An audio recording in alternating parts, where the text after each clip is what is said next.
this is Ryan, the Disruptarian, from disruptarian.com. It's 6th of June, 2024. So, in my life, my personal life, I got thinking about gaming, video gaming. And I have two friends right now in my life that have a spouse or a significant other that spends a lot of their time gaming, not a lot of their time working, and it causes problems for their situation.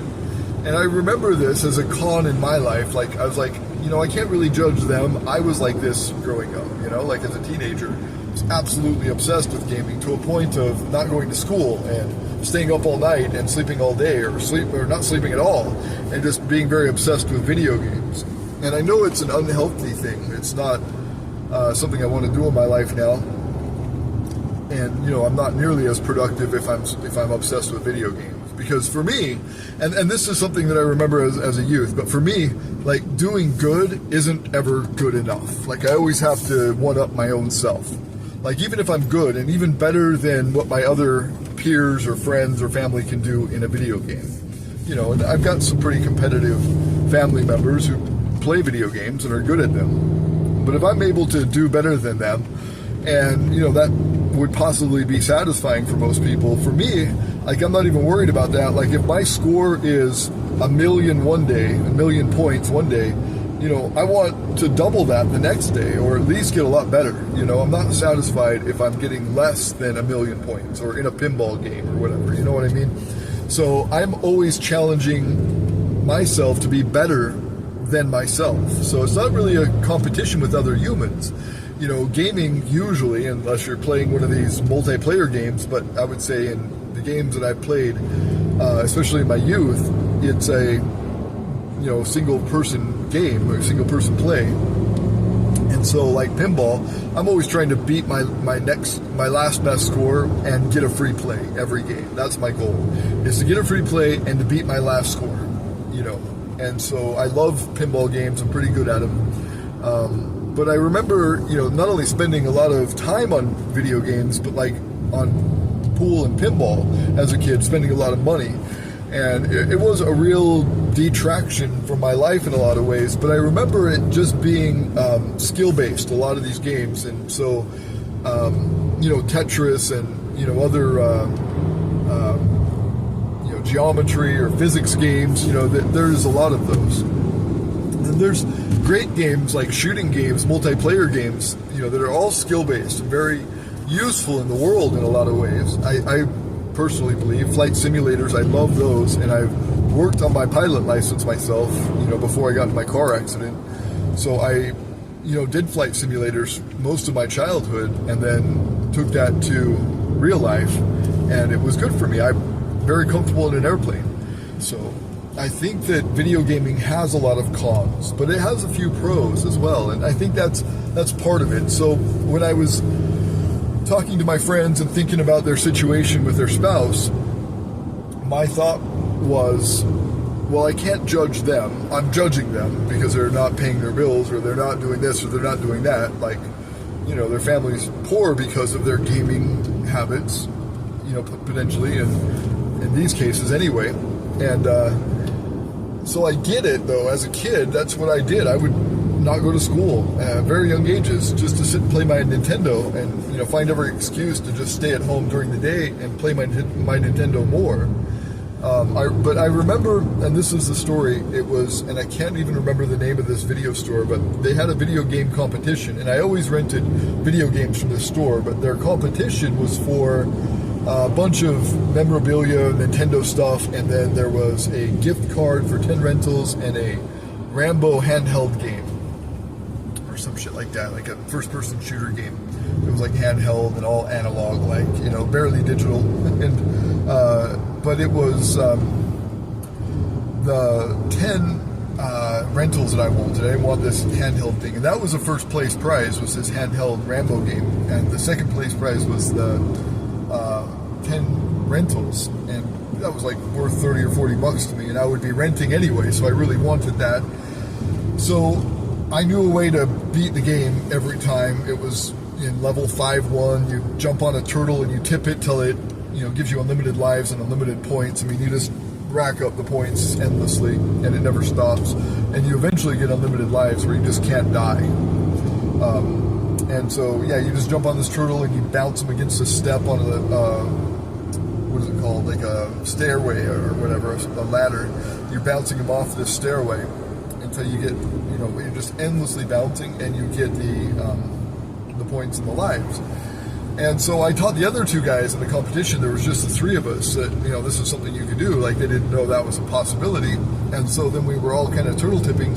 But I had the most points at first. And, I knew that I was going to win first place. I didn't want first place. So I went back to regularly just playing the game, not hacking it with the turtle tipping or whatever, or cheating.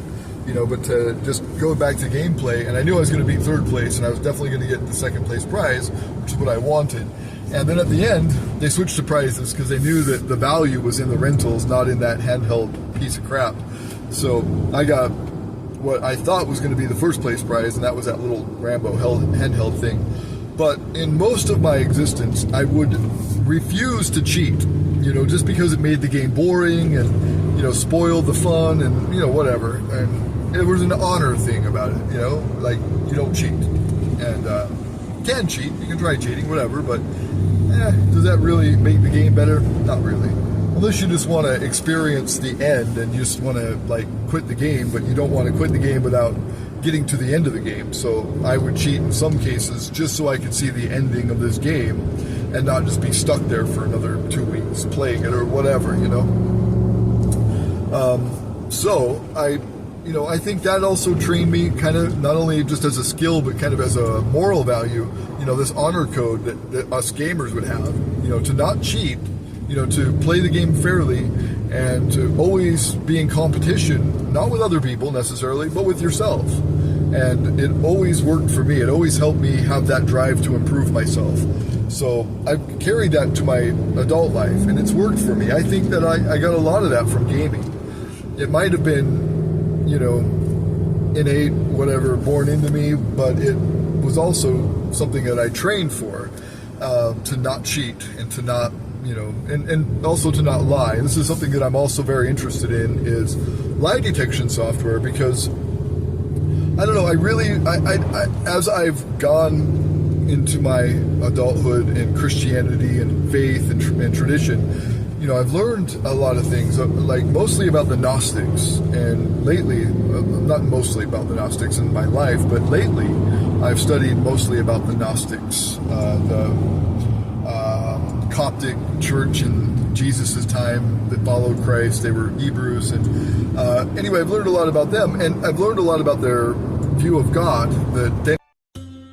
Gnosticism emerged as a mixture of Platonic thought with Greek, Egyptian, and Mesopotamian mythology, along with the Christian doctrine.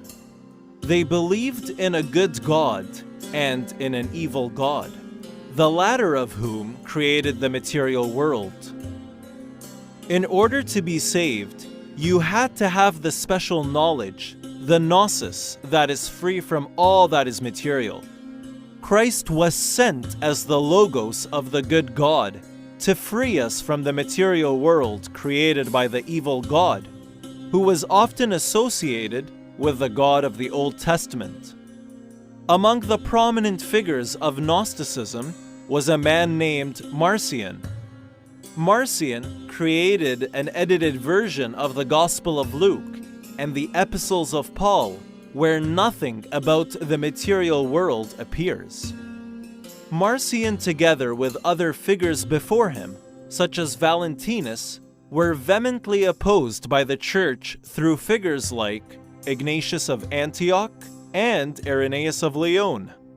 In Irenaeus of Lyon's opposition to Marcion, the former realized the necessity of forming a list of the books the Church considers as canonical scriptures. Demiurge, as they would call the physical god of creation, the demiurge, who is a sort of a Jekyll and Hyde kind, like a very selfish god. You hear that in the Old Testament. I am a selfish god, blah, blah, blah. And, this type of contrast between the Old Testament and the New Testament God is explained in this demiurge theory, because that's not the only God. In the Old Testament we hear about Elohim, that means multiple gods, amongst the gods, of gods, not just one God. So that is also contradicted in Isaiah, but that there is only one God. But I think that the bipolar personality of God, or what we're seeing in the Old and the New Testament, is very clearly explained in Gnosticism. So in my life now, I don't look for good and evil or righteous and unrighteous anymore. Not so much. More for me, it's about truth versus fiction, lies versus truth. I insist on truth, and so as a challenge in my life, not only just so life isn't boring and easy, or whatever, like lying to get your way or whatever, but in a lot of people's lives it makes it really easy, especially if they're incognito, if not a lot of people know about them, if they're not very obvious in the world, if they're just, in the shadows, they can manipulate their life with lies and make their life very easy. Whether it be welfare, social welfare, the dole, whatever, or whether it be with people or friends or family. Liars, if they're, subversive enough and not out in the open enough, they can get away with a lot and make their life very easy. I don't like my life to be very easy. That's why I'm very accountable on social media. I've always said my piece on here for all the way back to 2000 and whenever YouTube started, and before that even with MySpace. I've always been very direct and owning my opinions with my own face, not hiding, behind a facade or a mask, but like using my own reality and my own person, not just a personality that I've created, but me as a person. I've used myself and made myself accountable by saying what I want to say, saying my piece to everybody, and letting it be judged by the masses, if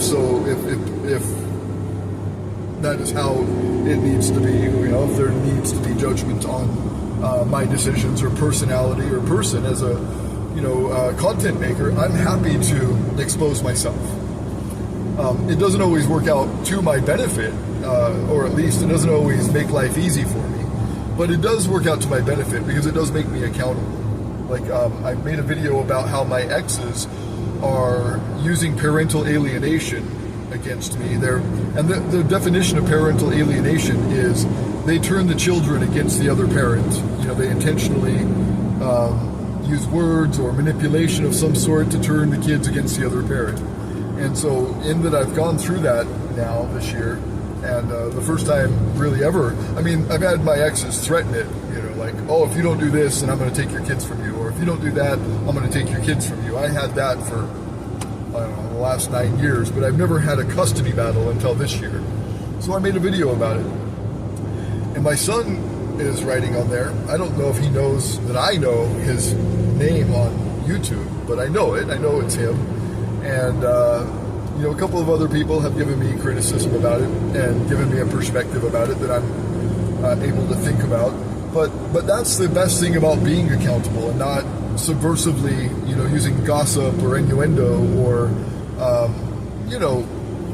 darkness to conceal your thoughts. Being out in the open, what do they say? Sunshine is the best sanitizer. Helps me clean up my act anyway. So I'm not always right, and I'm not always the most righteous, and I'm not always good, but I'm honest. And someday lie detection software and technology and algorithms, are going to be effective enough that they can use them on these videos, on anybody's video, or on live speeches, or on the phone, or in person, to analyze sincerity and truth and all that. That will happen very soon. And AI will make it very, very effective, almost 100% accurate. And, the way the cost of technology and the rate of improvement makes the price go down, it's going to be affordable for everybody to have, and lies are going to go away.